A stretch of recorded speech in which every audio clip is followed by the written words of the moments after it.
Magandang hapon! Kumusta po? Narito po ulit ang update natin para sa lagay ng ating panahon.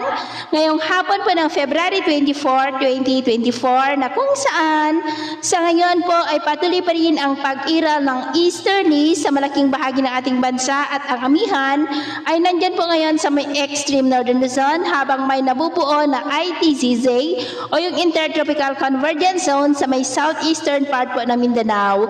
Ito po ay tinagurian na breeding ground ng mga sama ng panahon at titingnan natin kung mag-develop ang LPA na nandito.